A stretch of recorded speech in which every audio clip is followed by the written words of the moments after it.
नमस्कार दोस्तों, हिंदी एस्पिरेंट की यूट्यूब चैनल पे आप लोगों का स्वागत है। मेरा नाम है नवीन कुमार। हम लोग पॉलिटी वाली सीरीज में कुछ 60 वीडियो देख रहे हैं और 60 वीडियो में जैसे पिछला वाला वीडियो हमने आपको दिया 42वां संविधान संशोधन 1976 और बताया कि 42वें संविधान संशोधन 1976 को लेकर संविधान के किन भागों से जुड़ा है, किन अनुच्छेदों से जुड़ा हुआ है, कब कब किस प्रकार के क्वेश्चन पूछे गए हैं। तो उसी प्रकार आज हम देखने वाले हैं attorney general of India, Bharat का महान्यायवादी की चर्चा अनुच्छेद 76 में की गई है। अनुच्छेद 76 के तहत राष्ट्रपति के द्वारा महान्यायवादी की नियुक्ति की जाती है। हालांकि आपको यह बताते चलूं कि महान्यायवादी के पदावधि की चर्चा संविधान में नहीं की गई है। यह चूंकि राष्ट्रपति के प्रसाद पर्यंत पद धारण करता है। इतना ही नहीं दोस्तों, राष्ट्रपति ही इसका पारिश्रमिक, इसका वेतन का निर्धारण करता है। राष्ट्रपति के द्वारा इसकी नियुक्ति की जाती है। हालांकि जब इसको हम राष्ट्रपति के द्वारा हटाते हुए देखते हैं तो मंत्रिमंडल की सिफारिश के आधार पर ही राष्ट्रपति इसको हटाता है। ठीक ना। तो खैर आते हैं स्लाइड के माध्यम से पूरा महान्यायवादी के विषय में क्या कुछ चीजें हैं उसको एक ही स्लाइड में देख लेते हैं।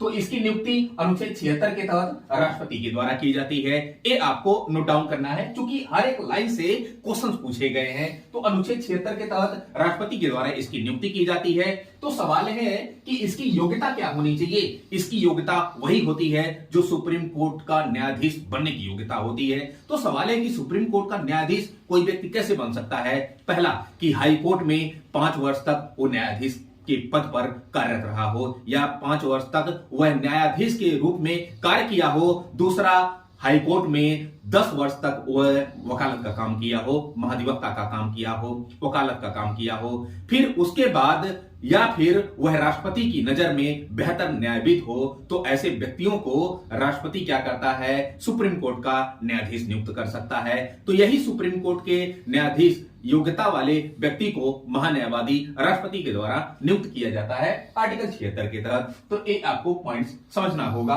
फिर इसका कार्यकाल क्या होता है। तो कार्यकाल की चर्चा दोस्तों संविधान में नहीं की गई है। यह चूंकि राष्ट्रपति के द्वारा नियुक्त किया जाता है और राष्ट्रपति का प्रसाद पर्यंत पद धारण करता है, इसलिए ना तो इसके जो है पदावधि की चर्चा संविधान में की गई है। और आपको यह बताते चलूं कि इसको जब हटाया जाता है तो मंत्रिमंडल की सिफारिश के आधार पर राष्ट्रपति के द्वारा इसको हटा दिया जाता है। इसीलिए कहा जाता है कि यह राष्ट्रपति के प्रसाद पर्यंत पद धारण करता है। ठीक है ना। तो राष्ट्रपति के प्रसाद पर्यंत पद धारण करता है। संविधान में इसकी कोई निश्चित अवधि की चर्चा नहीं की गई है। वहीं पर इसका पारिश्रमिक कौन तैयार करता है, कौन निर्धारित करता है, तो संसद नहीं करती है बल्कि राष्ट्रपति इसका पारिश्रमिक निर्धारित करता है।